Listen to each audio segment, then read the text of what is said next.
I do want you to have time to look at some of this material.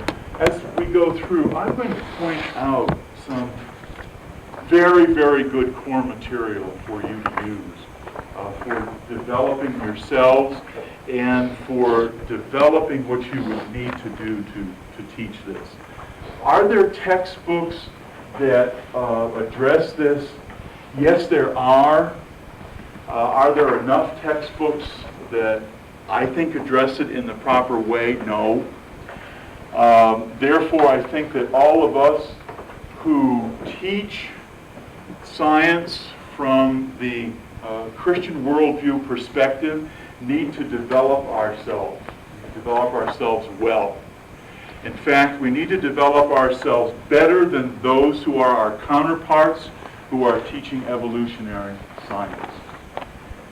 Because we need to be able to know and very well understand where they are coming from so that we can defend as well as go on the offensive from where we are coming from. And without that very, very good knowledge, there's no way that we can do that. And we do no justice to ourselves or to our students if we cannot impart very significant knowledge and also the inquisitiveness to go into this deeper, because that is where they're going to really develop. And I'll show you how I do this. And there may be some things that are a little bit different than you might think as far as the traditional approach. And you might think a little controversial, and that's fine. But I'll be able to give you some examples too as we go through, and some really helpful history and reactions to how I've done this and how others have done this. But in starting out, there are two things that are extremely important in teaching creation science, and they are, number one, the use of models, and number two, the use of the scientific method. Probably the easiest way for students to assimilate this particular area of education is for you to present a framework for them to be able to use. And the best framework is actually a 4-tiered model. Now, if I were teaching this in the public schools, I might be able to get away with a 3-tiered model if I'm very, very, very careful. But we have the luxury and privilege to be able to utilize all 4 tiers of the model. And we can utilize them very effectively. But the models are extremely important for some of the reasons that I mentioned this morning when I was talking about science. First of all, the students need a conceptual framework in which to think about this and in which to analyze this particular issue. And the model approach gives them a nice conceptual framework so that they can conceptualize. And that is really important here, to be able to take a concept in a more abstract form rather than in a very basic physical form, because this may be one of the first steps to abstract thinking that your science students will be getting.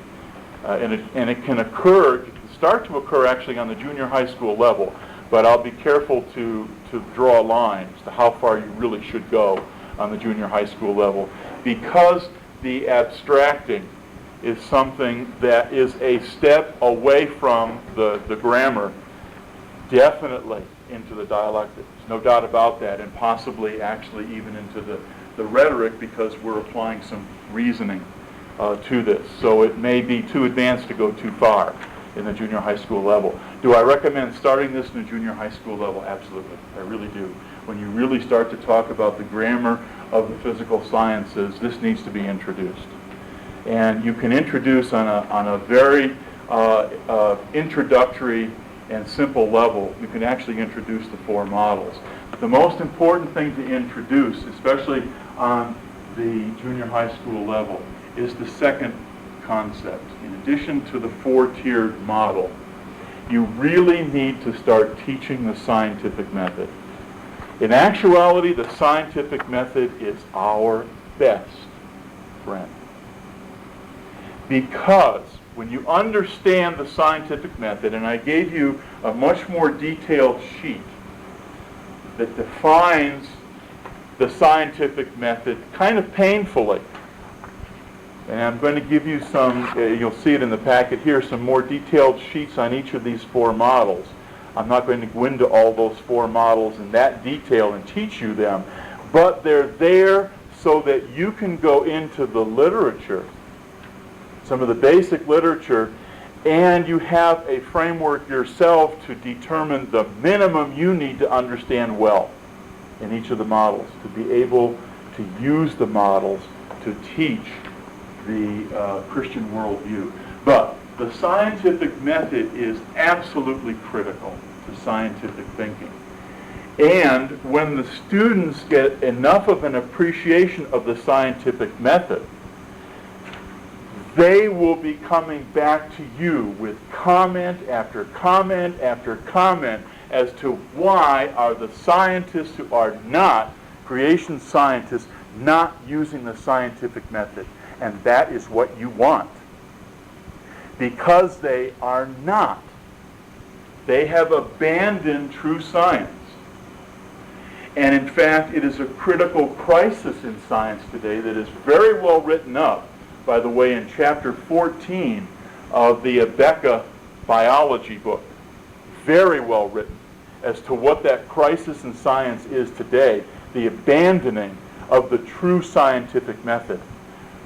That method of observing, of categorizing, conceptualizing, developing statements of hypothesis that you then experiment with and test to test the validity of your hypothesis or hypotheses, to either determine their truth, their fallacy, or to modify and try again.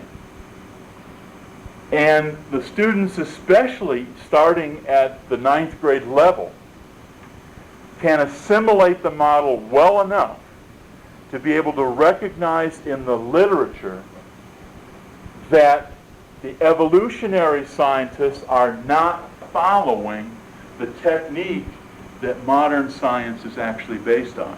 This is the technique that our basic Christian scientists of the 16th, starting in the 15th century, 15th, 16th, 17th, 18th century, used implicitly. And some of our key scientists like Maxwell, Faraday, Kepler, Newton, and others believed that what they were doing was pursuing the hand of God. It's all mixed up now. But they are the ones who were really the inventors of this scientific method. This is not something that is new. This is something that has been around for hundreds and hundreds of years. It is proven, and it is a correct way to approach the scientific world. Because it is with the scientific method that the student really understands the truth of science, what is good about science, and the tremendous beauty that God has revealed about His creation in the sciences. And it is utterly tremendous. And if you use the scientific thinking approach, students will understand as you teach them physics or geology or any one of the physical sciences, they will begin to see the intricacies of God's beauty in every one of these scientific disciplines. And they'll see the truth that is there by the observable facts and by the results of experimentation and test revealing the truth versus the untruth. So this is really the basis, right here. This is where you want to start. From the conceptualization and the experimentation, they will learn to derive results, data, and information that they then can correlate, and they then will have a framework here in which to correlate that information. And this is the beauty of it. You're giving them all the tools they need to do the correlation that is necessary, and then from the correlation comes the evaluation. And they can evaluate. And they will be telling you, rather than you having to teach and tell them, they will be telling you how horrendous is this text, or is this article, or is this particular document, because there is no scientific method. This information is taken on faith. It is just assumed to be true without any scientific rigor in getting to the conclusion. And you want them to be able to think and reason that way and get to those conclusions. Then all you are going to be doing, literally, through the sciences is coaching them. On the junior high school level, you can start here. There is no doubt that 7th and 8th graders can begin to understand a logical approach to looking at things and to experimenting with things. And experimentation is done as part of science on the junior high school level as well.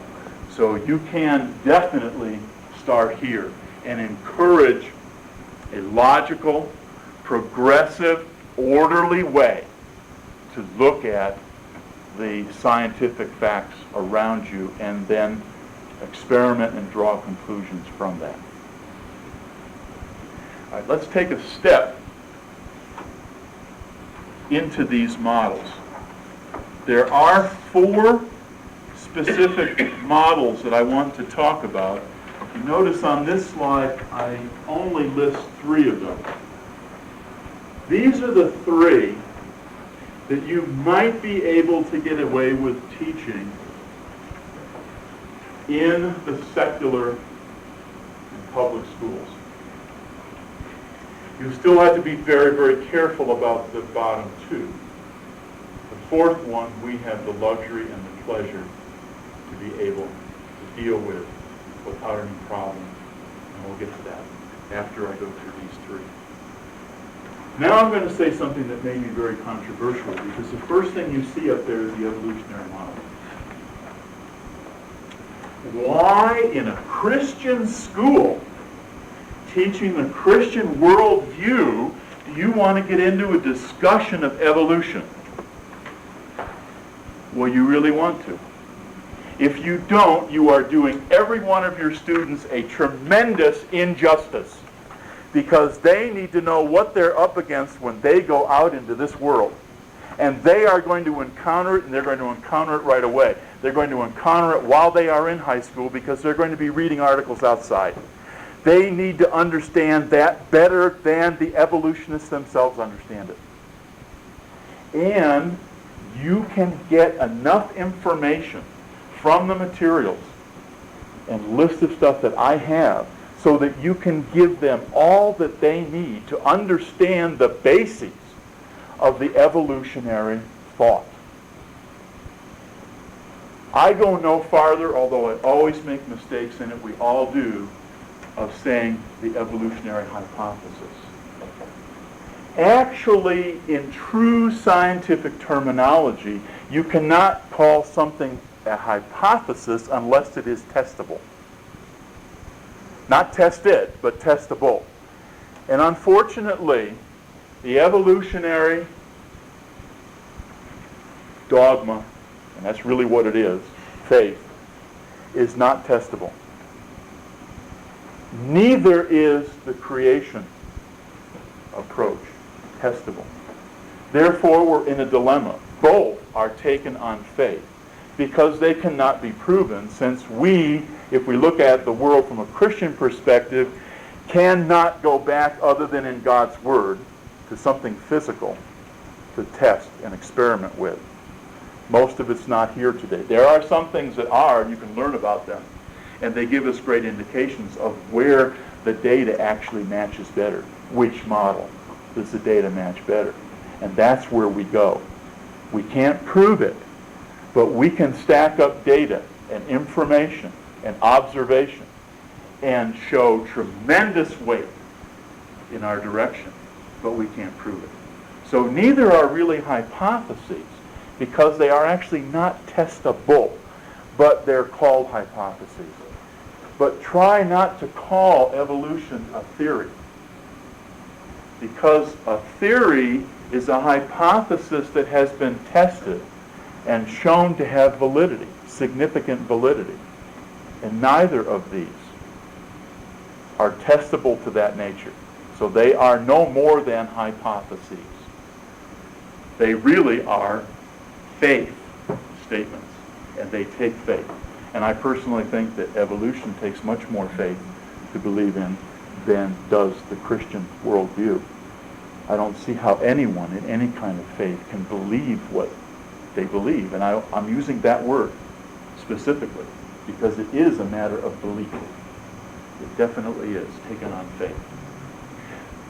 Key thing about the evolutionary model, as we get into this now, there's just a couple things I want to point out here. Basically, the evolutionary model, point number one, relies only on the processes and laws of the natural world. There cannot be anything extraneous or external that works on the world or the universe, not just the world, the universe. Everything has to be definable, predictable, and explainable in terms of processes that we know and understand today. Therefore, the significant one-liner about the evolutionary model is the present determines the past. In other words, we look at the present-day universe, how it works, what the processes are, and we predict backward. We use that to predict backward. Therefore, the bottom bullet is the other one that's very, very, very important. That is that today, in the literature, you are going to find that evolution is based on a concept called uniformitarianism, or uniformism. But uniformitarianism is actually the proper word, the proper terminology for it. And all that means is that the natural processes are uniform and have been uniform since the beginning of the existence of the universe. Now, it's very interesting. I have a daughter. I've been blessed only with one, but I've been blessed with a daughter who I think I accidentally influenced into science. She is 1 year away from getting her degree in geology, her BS in geology, and I'm learning some very, very interesting things by having someone, especially in geology, because geology is one of those areas where you come right into the clash. Right in. Biology is the other. And the clash is not more strong anywhere else than in biology and in geology and astronomy. It's another. You get into physics, and natural physics, and there's some areas where it comes to the fore, but in most areas it doesn't. Same thing's true of chemistry. It comes in the background. Those areas, it's in the foreground. And when I talk with her, we talk a lot about what's going on in education today. This concept to the scientists of today is no longer taught. But it's in all the textbooks. It's in all the literature. Everything you're going to encounter, everything that your students are going to encounter, have that concept as a basis for evolution and evolutionary thought. So it's something you have to deal with. It's something your students have to know. And there is a counter to it. There is another side in the creation model. And I'll show you what that term is and what you really have to learn from the creation side. What they're going to more and more now is something called episodic catastrophism. Now, catastrophism is something that really is attributable to the creation scientists, not the evolutionists. Because the evolutionist has believed traditionally that catastrophes are not the processes that have caused the world the way we see them today, and the way the world has evolved to what it is today. They're beginning to see, since we are really gnats to them, that what we're saying about catastrophe is true. When you look at the world, you see catastrophes that cause these results. But they will not go so far as to worldwide catastrophes. Therefore, episodic, local catastrophes, or regional. And that's as far as you will see them teaching. And that is the current teaching now in the schools. Yes? How's that related to punctuated equilibrium? Punctuated equilibrium is actually something quite different. That is talking more about life and life evolution rather than geologic evolution. And punctuated equilibrium is a way of trying to get around the problem of the fossil record, that there are no intermediate forms. The more we dig now, and tremendous amount of research and digging has been done, and there is no further advance whatsoever in intermediate forms whatsoever, none whatsoever. Punctuated equilibrium is one way to try to explain evolution around it. In other words, you have very, very, very long periods, and this, by the way, goes against uniformitarianism, and your kids, once you teach this to them and teach a scientific method, will recognize this and will counter you with exactly this. Well, this goes against one of the things they teach, and it does. They definitely contradict themselves. Basically, you have these long periods of time where there's no change whatsoever, and then you have suddenly tremendous change so fast and so complete that it can't be captured in the fossil record.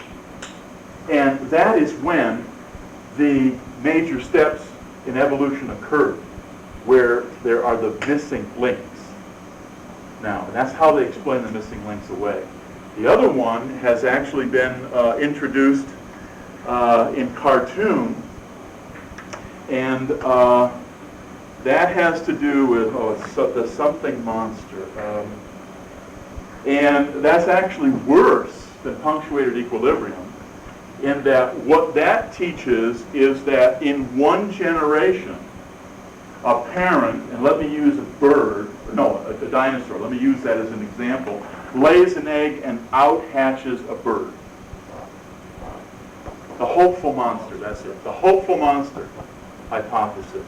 These are ways of trying to explain around the problem of the tremendous fallacies or lack of data that they need in the scientific information that they don't have. So they're trying other hypotheses around. Yes? Not only violates the last one, but the first one. Oh, sure. Observable, do we see that operating thing? No. It violates their own. No. And that's another thing where we as gadflies really bother them, because in all of the observable science over the recorded history of man, there has been no observation whatsoever of the evolutionary process. None whatsoever over recorded time. What was the question or comment over here? And on the panspermia, too. Panspermia. Yes. Yep. Correct. Yes. Talk about local catastrophe. Yes. What about extinction of dinosaurs? Could not be local catastrophe. See, so they contradict themselves there, because that would have had to, one of the hypotheses they bring up concerning the extinction of the dinosaurs, of course, is a meteorite. And the sudden change of the climate and the dinosaurs not being able to to survive at all. Is that a local catastrophe? No way. That's a global catastrophe. It has to be global catastrophe because the dinosaurs, bones of which we're finding all around the world, well, that's had to be all around the world. That's not a local catastrophe. They are tending more toward catastrophism now. So this is extremely important for your students to understand. And let me say something that's very, very controversial right now. I believe that you need to, in a very, very overt way, introduce your students to evolution. I have found the best way to do that is to have you use a textbook that is a very strong evolutionary textbook for at least one of the 4 years of high school. I do it in earth science because geology and astronomy, I think, are the two best areas to do it. The other would be biology. But if you do it in biology, you had better be very, very well educated yourself and have the materials all available before you start the course. You need it right away.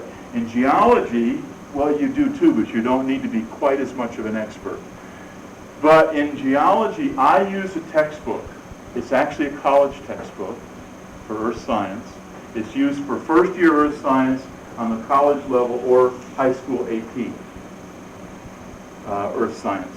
It's by Tarbuck and Lutkins. Tarbuck and Lutkins are the authorities on geology and beginning geology for geology students on the college level. They are the authorities as far as textbook material is concerned. That book is a wonderful book to use because either you start out in geology or in astronomy. And you can start out with any one of the 3 major disciplines, meteorology, astronomy, or geology, and do it in any order you want to. I start out with astronomy because I really want to challenge the 9th graders coming in. Many in earth science. It's usually but not always the 9th grade class because we, in our school, we're so small that we flip biology and earth science.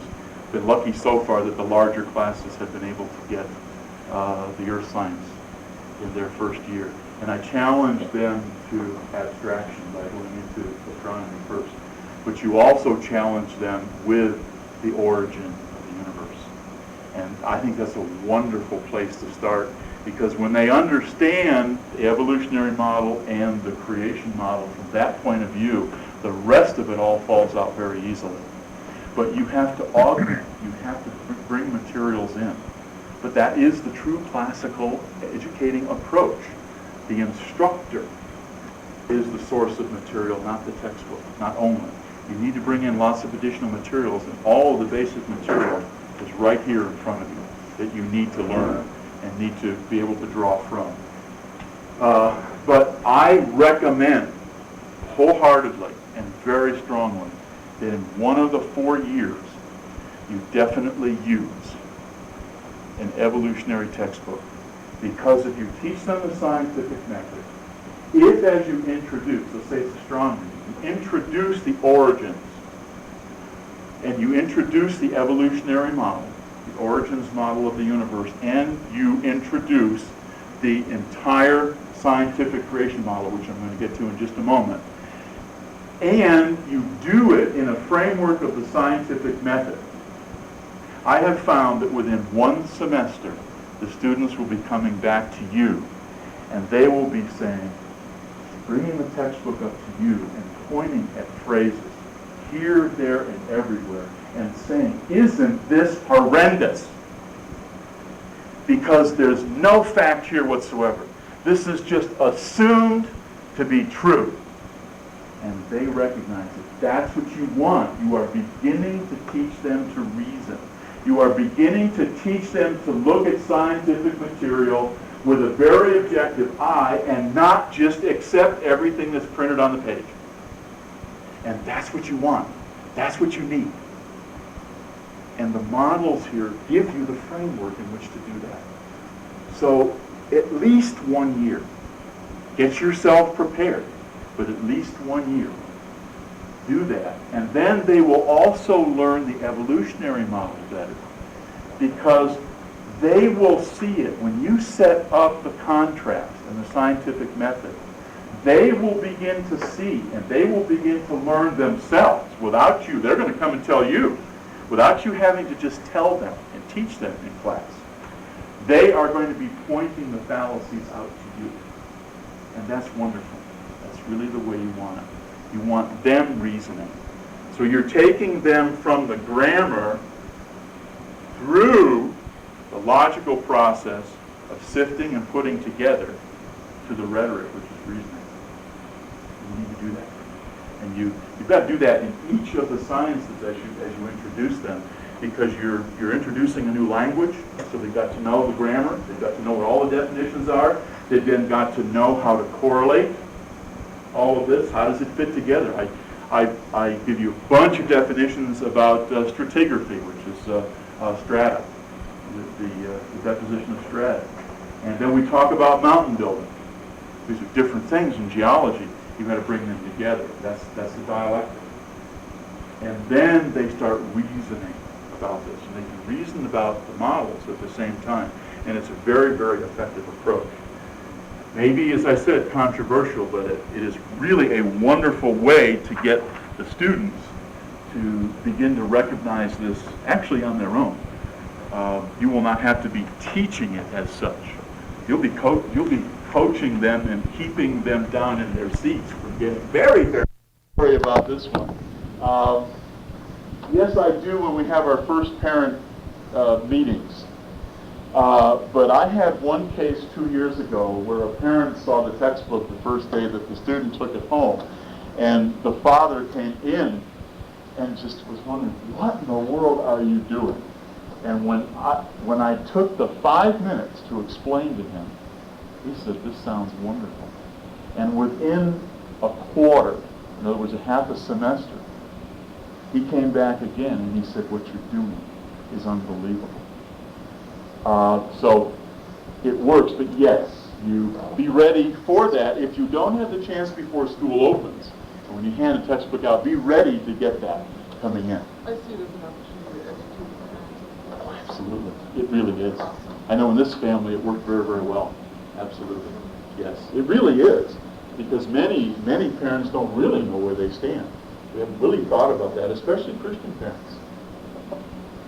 And there's a lot of what's called theistic evolution around today, which we need to counter as well, whereby we try to compromise the creation position by some, again, hypotheses, like the day is not a normal 24-hour day. Or there was a long period of time between day 1 in creation and days 2 through 7. Those kinds of things which are compromising what we know as the truth in the Bible. And the minute you do that, you are compromising your foundation, and that's real trouble. All right, let's look at the scientific creation model just for a moment. This model is extremely important for you to teach from. And a number of the materials up here, when we go through the list of books and materials, I'm going to point out some of the key basic ones that you want to look at here. The difference between scientific creationism and evolution is that scientific creationism is based on a special creation approach. But in scientific creationism, which is, by the way, the best way to correlate with the evolution model, using the scientific creation model, you basically use the science that has been developed from the creation scientists. And over the last 50 years, there has been a tremendous amount of science, data, and information that has been developed. You use that information without explicit reference to a specific creator or to a specific time of creation. So what you do is you counter evolutionary scientists' scientific claims with scientific claims. science to science. Observable facts, experimentation, testing, results, and then decisions based on the results. And you can see from scientific fact to scientific fact, evolution to scientific creation based scientific data, you can see the preponderance of information which will sway them to one model versus the other. So you don't have to bring in our specific triune God. You don't have to specifically bring in the 7 days of creation. But the model is based on a special creation. It's just that we use the plethora of scientific data to counter the lack of scientific data that supports the evolutionary model. So it's science to science. That's why it's wonderful that we have in our schools the ability to do the fourth model, which we'll get to in just a moment. Let me just make sure there's not one thing I wanted to tell you. The other thing that I wanted to mention on the slide itself, though, is that we can use the scientific approach, scientific data and the scientific method to show that there is enough information in science to support the teaching of special creation of the Bible. Not to prove it. Let's make sure we don't get hung up on that, because we can't prove it. But we can show the preponderance of information that really sways the balance tremendously. Now, one thing just to say to you, is everything resolved? By no means. By no means. There are still areas in scientific information, relative to the scientific information that the evolutionists use. There are still areas where we have not done enough research. There are a lot of areas where there's a lot of research going on right now. One of the biggest ones right now where research is going on is radiometric dating. And how flawed radiometric dating is, yet radiometric dating is, of course, the basis for the old age dates for evolution. And it's being shown now that radiometric dating, the way the evolutionists accept it, is actually circular reasoning. So we're making a lot of progress there, but there are a number of areas where a significant amount of research yet has to go on. There's another model that I propose, and I think when you learn more about this, you'll see my reasoning here, that I propose is used with the scientific creation model. The two together are extremely powerful. The intelligent design model, first of all, does not at all distinguish between natural and supernatural causes. What it's looking for is it's looking to detect design in the universe. Design. And then there is a very rigorous mathematical model whereby you can subject the design to analysis to determine if it is explainable by natural causes or if it's not. In other words, is it explainable by natural causes, or is there some irreducible complexity in that design by taking one component out of something that was designed that you think is irreducible, any one component, and it won't work. For instance, there are many processes in the cell. Microbiology is your wonderful ally here. There are many processes and designs in the cell, complex on the order of maybe 25 to 40 individual units. You take any one of them away, and the entire system does not work and will not work. You take any one of them away, not just one, any one of them away. That's something called irreducible complexity. Anything that has and shows a level of irreducible complexity shows the finger of God. It shows that there had to be some design. When you're walking along a trail, and this is actually the tenet of one book that's up here, and you come across one of these, what would you say about this as far as design? You immediately recognize that this is inherently complex enough that if there are certain parts that I take out, there's no way the whole thing will work, will it? That this was designed by some human being. Well, when you look at the flagellum on your cilia cells, you take one part away, the flagellum won't work. Yet the biologists, who are evolutionary biologists, will not accept the fact that there's the finger of a designer. So mathematically, you can develop the models around some of these things and actually show that there's no way, there's absolutely no way that these things could have happened by natural causes, that there had to be some design. And that's where the model itself does not actually get into the designer issue. And that's why this is so beautiful and powerful to use along with scientific creationism, because you use the scientific facts along with the facts of the design that's inherent in this particular form, life form, or even some physical one. The universe has got many of these design issues in it, as well as biology. Biology is the best place to use this, by the way, best place, but not the only place. But anyway, you use those two together, and you can show that the finger of God is there, and that there's no way that this came about by accident, by some natural cause. So then we have the fourth and the most beautiful model of all, and that is the fact that we, in our schools, can actually bring the Bible into the classroom. But we can, with empirical science, show a direction and show that there must be something more than just some natural process that's going on in the world.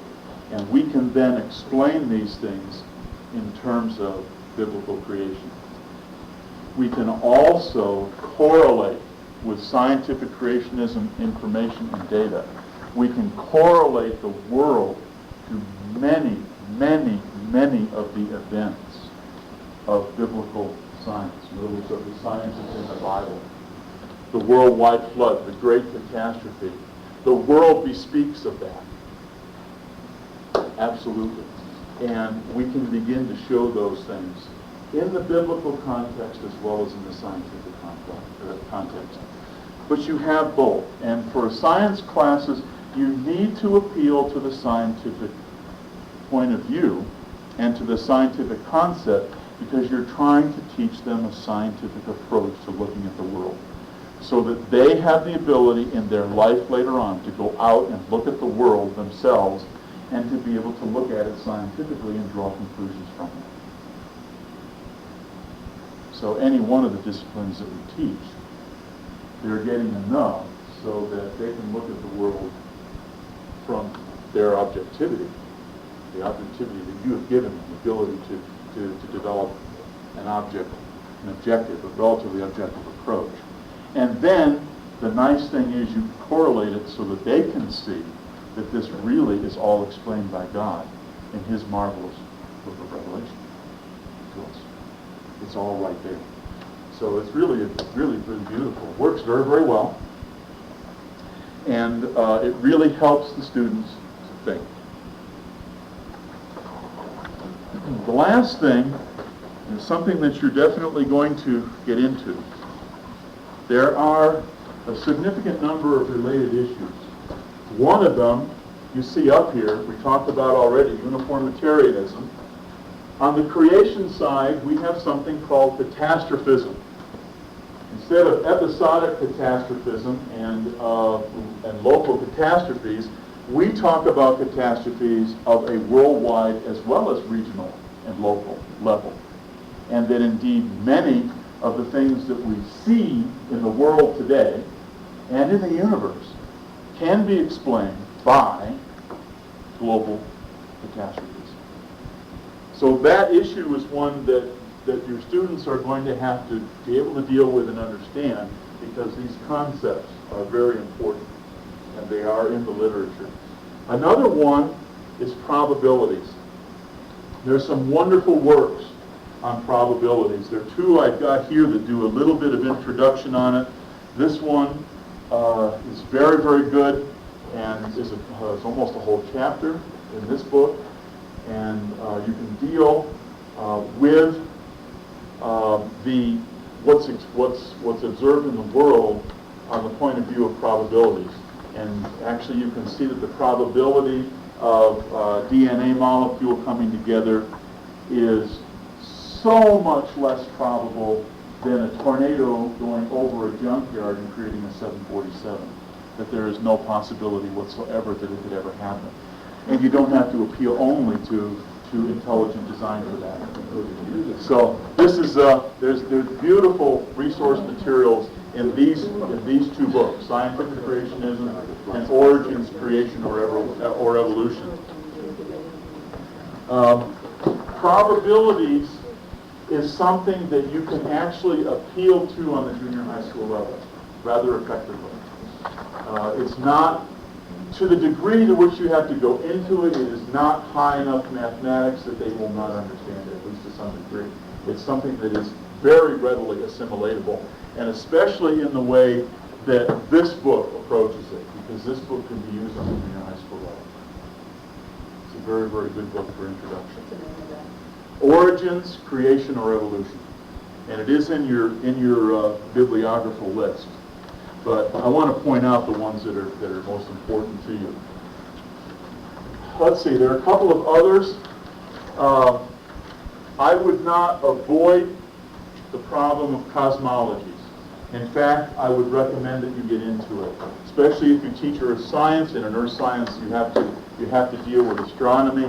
I would go head forward into it, and there's some marvelous resource materials for it if you would only educate yourselves. These two books are fantastic. They're again both on your list. Design and Origins in Astronomy.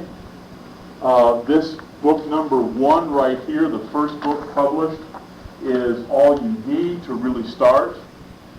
And he has just released a second book. I have not had a chance to purchase it myself yet and read it, but I understand it goes into more issues other than the issues here, as well as giving you some current updates on some of the science and the issues that it talks about here. This is an excellent book. There's probably only one chapter in here that you would not want to read because it's mathematically a little bit beyond our understanding. Unfortunately, it's not necessary. Other than that, this book is very readable. In fact, you could have a senior high school student read this book and get a lot out of it. This book is tremendous. It is a very current hypothesis in creation science, trying to investigate the problem of the universe being so large, yet the fact that with a young Earth we can see the light from stars, galaxies, many millions of light years away.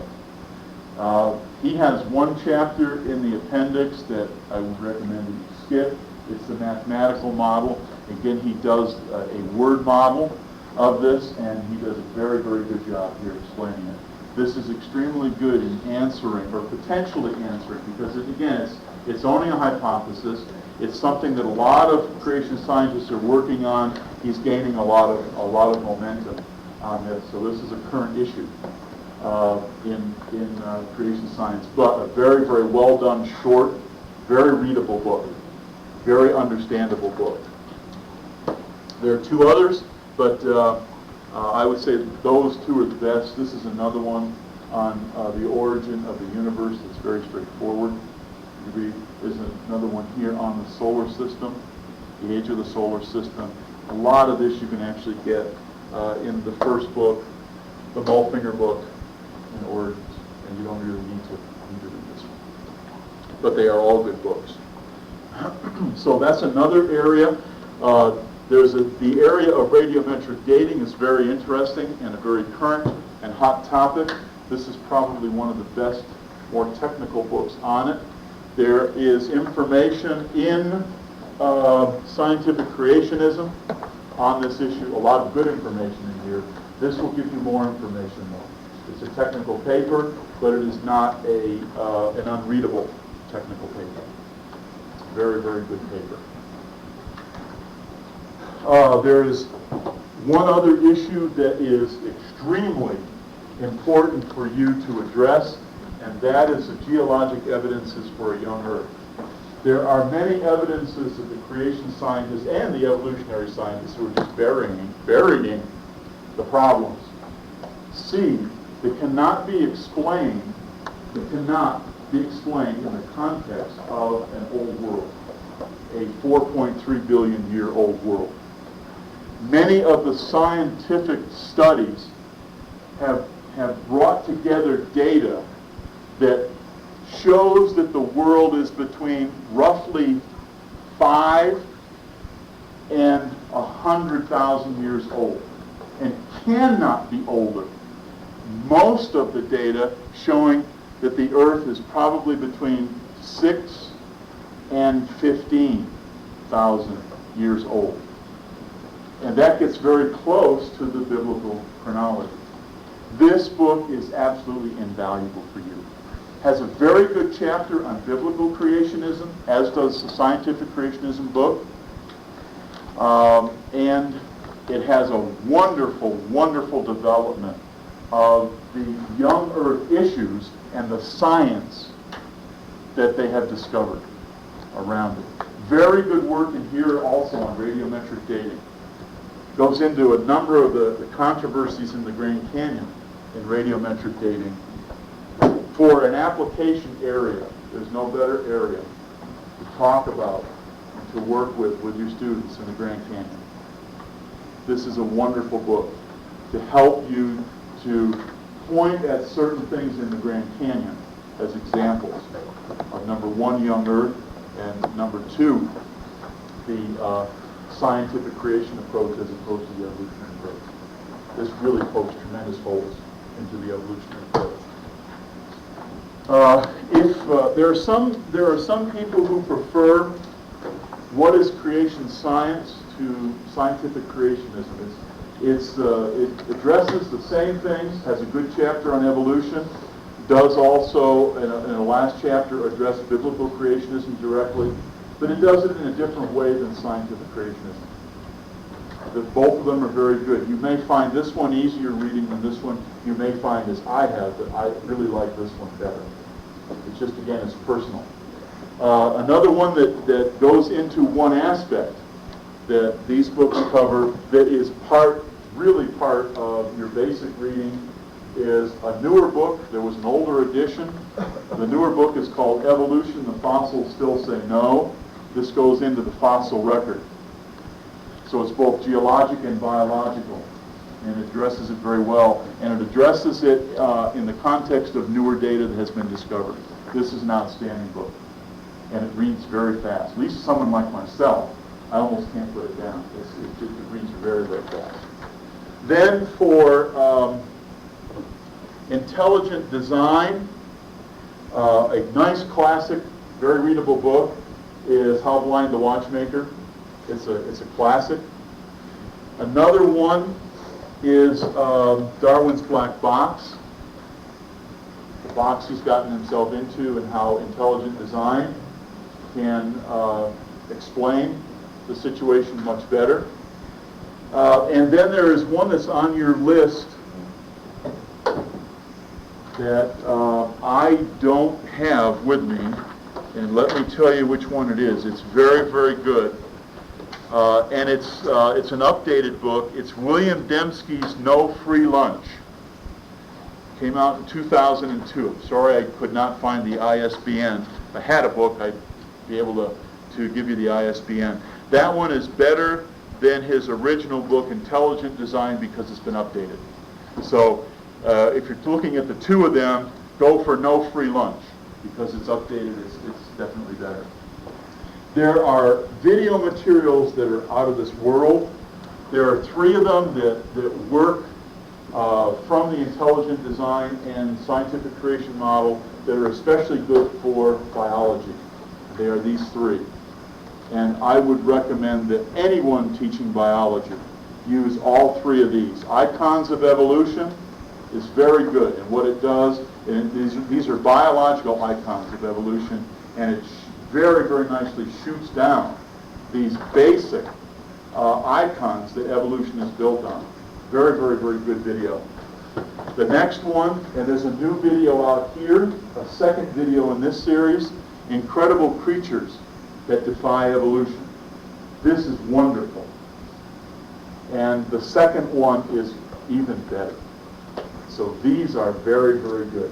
Your students will love these. They just really eat them up. And then this one is absolutely fantastic. And this is a hallmark video for intelligent design. It will teach it very well. And it is from the basic books, the Dembski books. It's called Unlocking the Mystery of Life. And it goes into the biological, in the cell, goes into the biological organisms that absolutely defy evolution. And they approach it from the point of view of irreducible complexity. And they start out with a mousetrap, which is a very simple instrument. But if you take any one part off of the mousetrap, and it doesn't matter which one, it won't work. So that's the simplest tool to use. And that shows a degree of irreducible complexity. Because any one item that makes up the mousetrap, you eliminate it, the mousetrap cannot work and will not work. Yes? Are those appropriate for junior high age? Which would be the best for junior high? For junior high, the best would, without a doubt, would be Incredible Creatures. Incredible Creatures. Icons for Evolution also, for maybe 8th grade, and I would leave Unlocking the Mysteries for high school. Yes. On the dealing with the issue, one of the most frustrating things is that the evolutionists will simply a priori exclude all other models because they're not based on pure naturalist philosophy. That's right. Do you deal with that in addition to the scientific method, or? That is why we really try to use the scientific creationism approach and the intelligent design approach, because they both actually deal from the science perspective and the science perspective alone. You'll see when you start reading some of these things that this is science and this is purely experimentation, testing, and cataloging results as far as data. They still presuppose a creator. We'll see articles in the paper that say creation scientists. Like Right. They do not necessarily presuppose a creator, no. In other words, when you just look at the data of helium, as an example, of helium in the atmosphere, or the magnetic decay rate of the magnetic flux around the Earth, you, without any introduction of God or the Bible or creation, can see that there is a huge problem between that data and an Earth that is 4.3 billion years old. The evolutionists have an unbelievable problem, because 20,000 years ago, based on the decay rate, which evolutionists see, on the decay rate of our magnetic field, 20,000 years ago, the intensity of the magnetic field would have been such that nothing would have been able to survive on this Earth. Nothing would have been able to survive. And that there's no presupposition of God whatsoever in these. The sediments on the Earth floor, the nickel in the ocean. I can go on and on and on. The lack of stasis with carbon-14 in the atmosphere. These do not presuppose a God or a creation at all. These are problems. These are problems, big problems that the evolutionists have. Huge problems with science, with real science. The radiometric dating approach, and that's coming to be a real big problem now, where these dates don't correlate. The dates don't agree whatsoever. You can't get the same date and the same regions of dates at all with different methods on the same stone. When you date stones in the Grand Canyon, you've got stone on top of stone that had to come after the stone that's underneath the stone that's on top, and the stone on top dates much older. That has nothing to do with God. These are pure scientific facts that challenge the old earth hypothesis, which is required. As far as those facts challenge the Yes. model of evolution. Yes. But you don't have another model except that you explain it in a different way. There is not another model other than special creation model. That is correct. That is And correct. so they exclude that. Yes. A priori. So Yes. how do we say that they have simply defined everything out of science except evolution? Yes, that's correct. And so you can't deal with it except to say that they have a religion of naturalism. Exactly. And the way you try to deal with it is you try to deal with it by going back and appealing to the true scientific approach, which is the scientific method. And that's all you can do. And therefore, they are losing debate after debate after debate because they won't debate. Now, they just a priori ignore. And there is no other model that anyone's come up with other than a model towards special creation that will address it. That's correct. Yes? What are some of the latest models on the expansion of the universe as far as the light? Oh, let me take that offline with you because we are at the end. And I think I have mentioned all of the very key literature. Let me just check one more time with my sheet. As far as biblical creationism, in addition to the scientific creationism book, the Young Earth book, The Lie, Evolution by Ken Ham is very, very good basis for biblical creation. And if you want to take the time, one of the best books in existence is one of the original Keymark books as far as creation science, The Genesis Flood, and does a beautiful job, of course, because it's going to come from the Genesis point of view with biblical creationism.